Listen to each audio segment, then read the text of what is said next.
think the air conditioner's going off. Yeah, whatever. Hey everybody, it's David with No Chaser, and today's topic is, it's about rebuilding and repairing from the damage of your drinking and drug use. Yes, the rebuilding. Rebuilding over and over, again and again, forever. No, not forever, but, essentially this topic is what it really dives into is the, if you have an issue with chronic or habitual relapse. Where are my chronic relapsers at? Right here. It's one of those things where relapse is very demoralizing and disappointing. And let me tell you something. Multiple relapses, habitual relapse, is all those things, and it's also exhausting. It's a very tiring process. It's a tiring cycle to live through, because here's the thing, for me, I kind of had two iterations of my struggles with addiction. I mean, during kind of a span of multiple years, it was just day in, day out, all day, every day, 24/7, baby. It was terrible. And then, for multiple years of my life, it was mostly sober, except it was punctuated by these horrific relapses in between. Some of them last a couple days. Some of them last maybe a couple weeks. Really never got over 3 weeks because it got pretty crazy pretty fast. But the thing was, though, it did enough damage in that amount of time. And so much of it was just like starting over. And, one thing is that, yes, it's very exhausting to have to keep starting over. And, I don't want to put shame in anyone's game. I know addiction and struggling with it can be shameful enough. But a reality that might be important to be aware of is that it's exhausting for the people around you, too.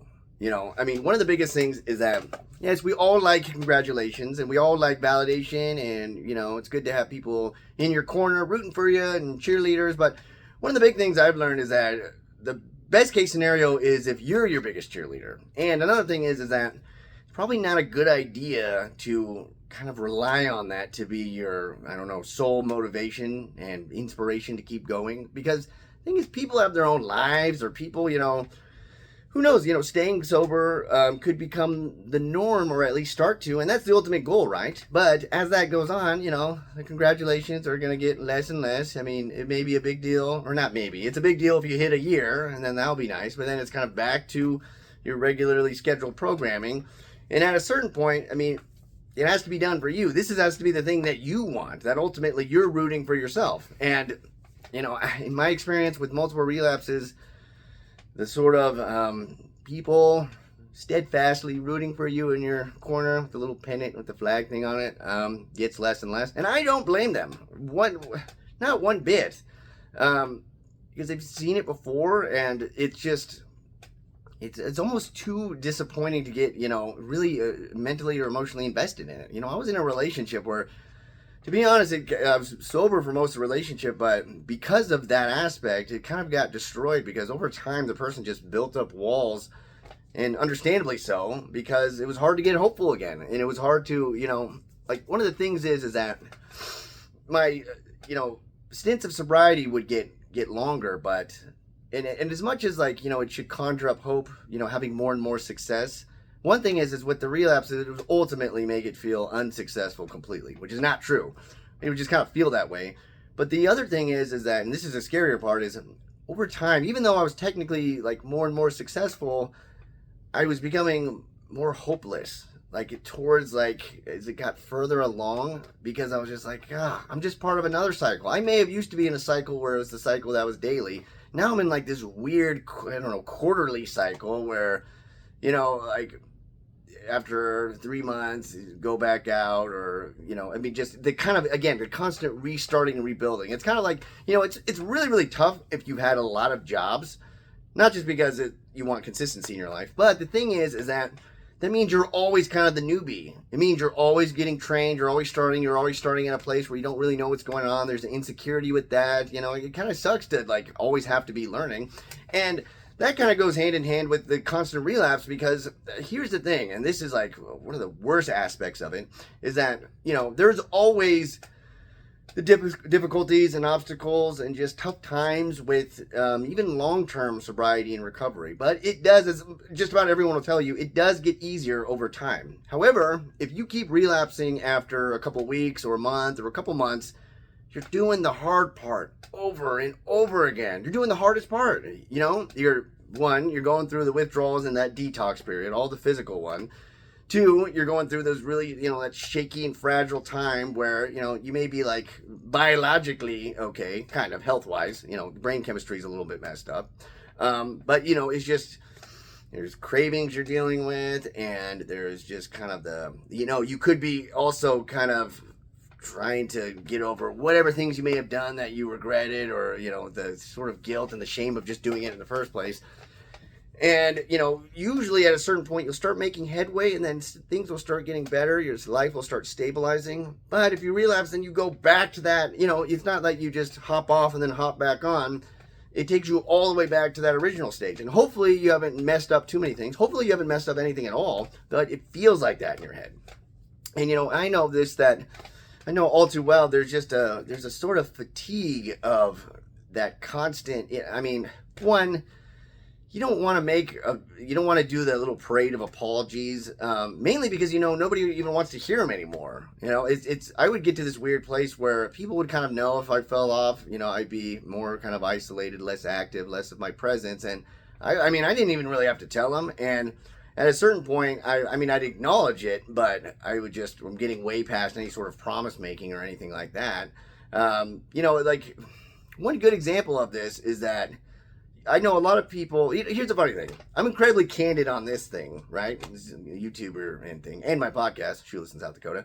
But in my social media, I'm not super. I don't talk about my life that much at all.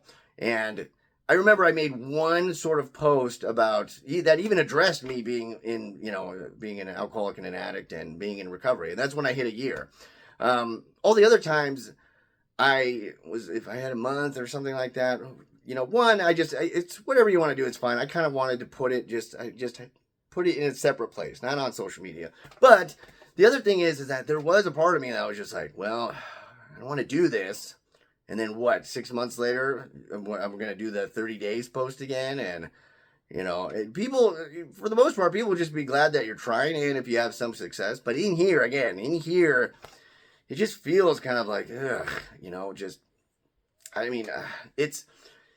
it's truly difficult too, because a big thing is that I know, and I fell into this trap like many, many times where after a good amount of sobriety, I'd relapse, and then I'd be like, what was the cause?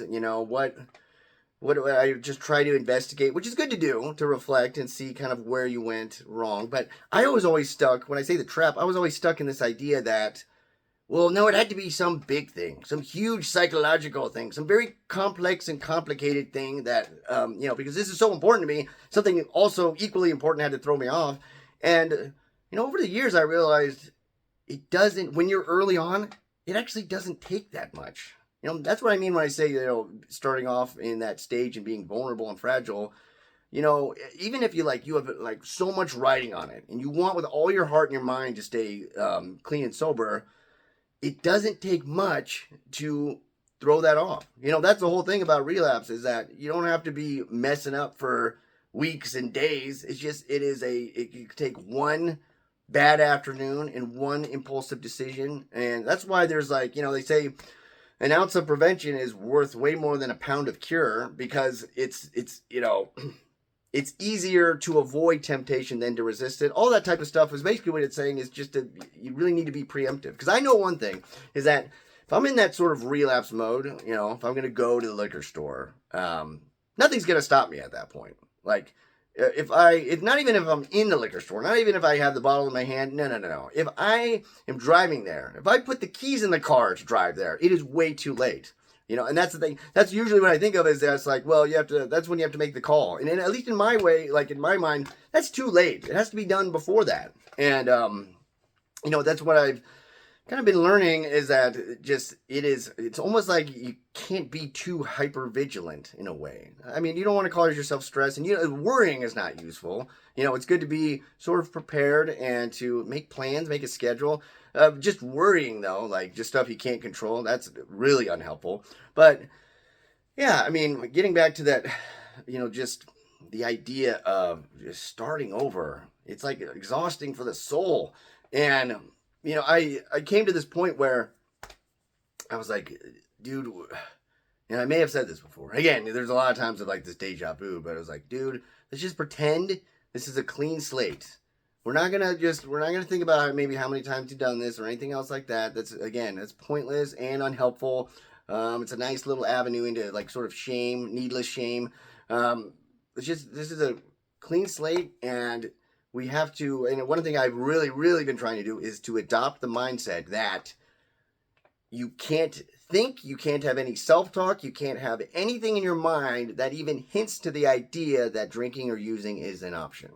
Like, for me, it's not so much that when I start to fantasize or think about it or do little hypotheticals, no. It's always kind of just leaving a window open in my mind, even sometimes subconsciously, which may be hard to stop, but really, again, fully ingratiating into my being that, dude, if you're going through a hard time and stuff, you're struggling with stuff, that sucks, and we're just going to have to find a way through. Because there's no but to it. There's no, well, maybe, or, it'd be nice if, no more of that. I mean, truly, one thing I've kind of put myself to is just like, if I'm tired of doing this stuff, if I'm tired of rebuilding, restarting, always being the new guy at work, always, having relationships crumble and all this type of stuff, if I'm tired of that, really, really need to keep that in the forefront of my mind all the time. All the time. Not just in times where it's just like difficult and trying to weigh my options and pros and cons list. There are no pros for drinking and using. Just I mean, really, in a way, not in beating myself up either, but just truly keeping in mind of just like, I don't know, it's as simple as you don't want to do it again.